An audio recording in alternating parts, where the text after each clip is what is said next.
अरे काहे मन मर रहे हो? अरे कुछ भइल बा? अरे कपार दुखाता दर्द बात तो बनी। अरे गोड़ दुखाता। अरे तू कुछ कहबू तब न कुछ कह जाई। अरे हमारा के तरफ फिक्र कर। अरे हमारा तो घर में हुए हाल भइल बा। जाए पूछा तारा के पूछा। अरे ऐसे मत कहा। अरे तू हमारा गीत के कहानी है, एक किताब के कहानी है। अरे हम लोग साथ से बता दे कि तू ही हमारी जिंदगानी है। कथनी या करनी में जमीन आसमान का अंतर होला। अरे रहुआ के तो खाली बात मनावे के बटुए। अरे जान तनी ताक पे जो तर गई। अरे तोहर बलाई तारा उठिया से तर गई। अरे तुम्हारा से बस ये बोली हो रहा कि तनी हंस से तर गई। अरे रहुआ हमारा के इतने मानती नु ते घर में दुराने ना हो। अरे क्या कह जाता है? अरे साफ साफ बताओ। हम बलराम तुम्हारे खातिर आसमान को तरह चुन के ले आती है। का है अभी आंख में माला समा गइल बा का कुछ समझ में नहीं आवत। अरे यही में के हो 5-5 थान के गहना पहन के झमकावत चलत बा। आ केहू के एको थान के गहना दर्शनो करे के नहीं खेने मिलत। अरे तुम्हारे गहने से मतलब का हम बाबूजी से कह के तुम्हारे को 5 खान सोना के गहना बनवा देते बानी। तू घबरा जो। अरे रउआ केतनो चाहे लेकिन राव भौजी बनवावे दे तब नु। देखो अरे भौजी पैसे रंग मत लगाओ। अरे भौजी जरूर सिखाना गाय है कि तू जाना खुदे को बांध दे दो। तू वही खुदे को 3 घर चल रही है। अरे हाँ देखो सोझिया गाय लुगा चबावे। देखो अरे हम ये जानते हैं कि तुम्हारे सोना के गहना चाहिए तो चुपचाप रहो। हम बात बनी बाबूजी के लिए क्या होता नहीं कहा गहना बन जाएगी।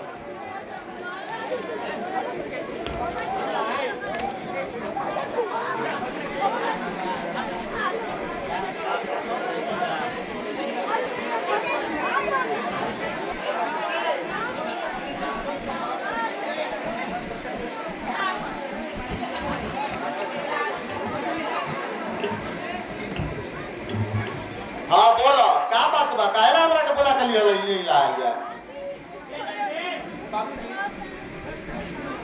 बाबूजी अरे भौजी खातिर 5 खान सोना के गहना बनाइए बोलो। हम चाहत बनी कि हमारे मेहरारू खातिर 5 खान सोना के गहना बना दो। अरे कहन तो तार ठीके बटुए लेकिन घर के हालात तारस तो छिपल बाना। अरे कहीं से लेके के काम चलत बटुए। अरे तोरा हाथ अभी सकत बा हाथ फैल होके तो गहना पानी लू। अरे हम तो पहले ही से कहत बानी कि ये घर में दुराने होत बा। अरे हमारा बेरी तो सब कोई के विपद पड़ जाता नु। ए पहू अरे तू इतना हट के काहे बोलत बाड़ू? अरे तारा गहने से मतलब बा गहना पानी रुकान तार पे वास्ता लगावत बानी। गंगे ए गंगे अरे कहाँ बाड़ू हो? अब आइए सामने। देखो तो दुआरी बैठला से फुर्सते ना रहेला। कहिया तो समय ना मिलल कि दूसरा के दुआरी पर जाके बैठ जाइए। अब 5 गो मिल के कही चालू कर दिए तो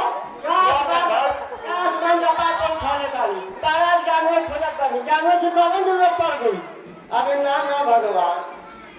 अरे बिना गंगे के कहीं झूमर होला। लेकिन एक बात बताओ ये घर में तू दुरंगी काहे करत बाड़ू?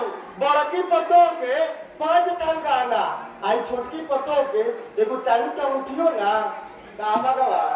हाँ तो दुरांगी आई है तू तो इधर बगल में तो बगल रहा। अरे बात है जरा दुरंगी के नहीं थे। अरे तू आओ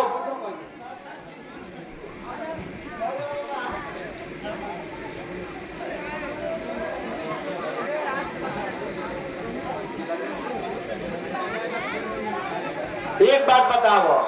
अरे तू अपन गहना क्या करू? तू अपन गहना इंदिरा के दे दो वही गहना से इनका काम है। ये उम्र में तुम्हारा गहना को कौन जरूरत बा?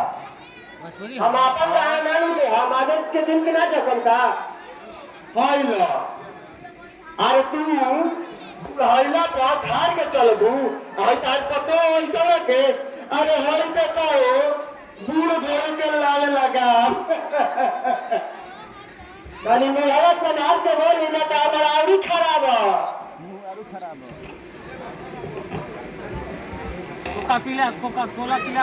अरे तू बात के समझत नहीं तू अच्छा ये बताओ हमनी के जिंदगी कितना दिन के बाचल बचवे अरे हमनी के तो पागल आम हो गई जा हवा के झोंका बही ना कि हमनी के तो बच जाए के ये तो हम कहत नहीं तू गाना इनकरा के दे दो हम अपन गाना ना दे हम तू चीज कहाँ गई करू हां घर पर बात करने के चल ले तू हां का कहूं तो हमरा बुझाते नहीं छे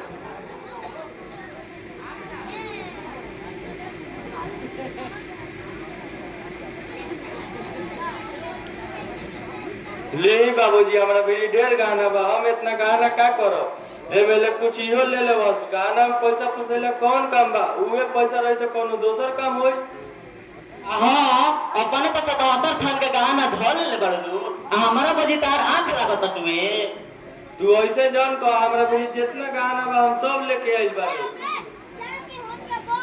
ना ना बहू तू अपन गाना अपने पास रख और इनकरा गहने से मतलब बा गाना की व्यवस्था कइल गई अरे बाबूजी हमरा कौन कौन की बाहर भीतर जाए आवे के बा बसंती अरे भौजी ठीक कहत बाड़ी तू इनके गाना ले लो बाद में भौजी को कौन गई अच्छा हम तो तरह के गाना ना मिले हम तोहर गोर पड़त बानी तू गाना ले लो फिर तो हम गाना ना ले तू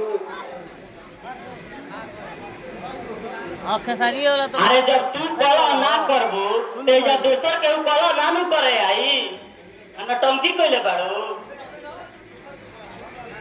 ले ले इनको कोला मेरा का जाई बजा ले ले इनको कोला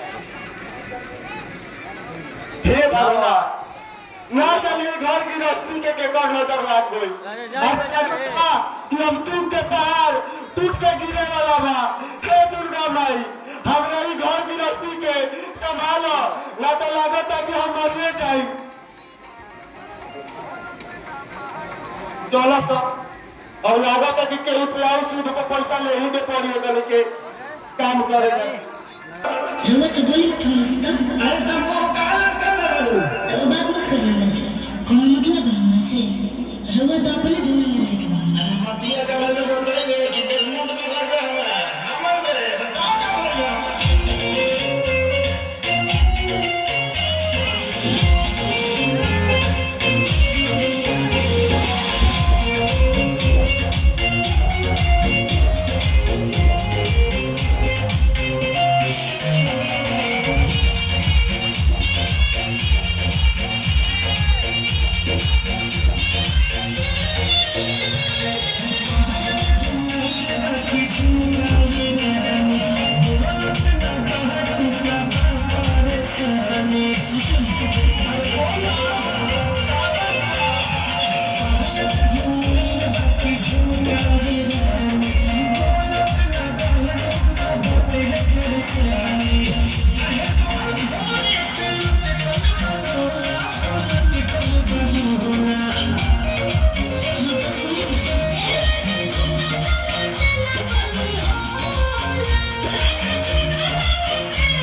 एगो से शांति बना के बैठी।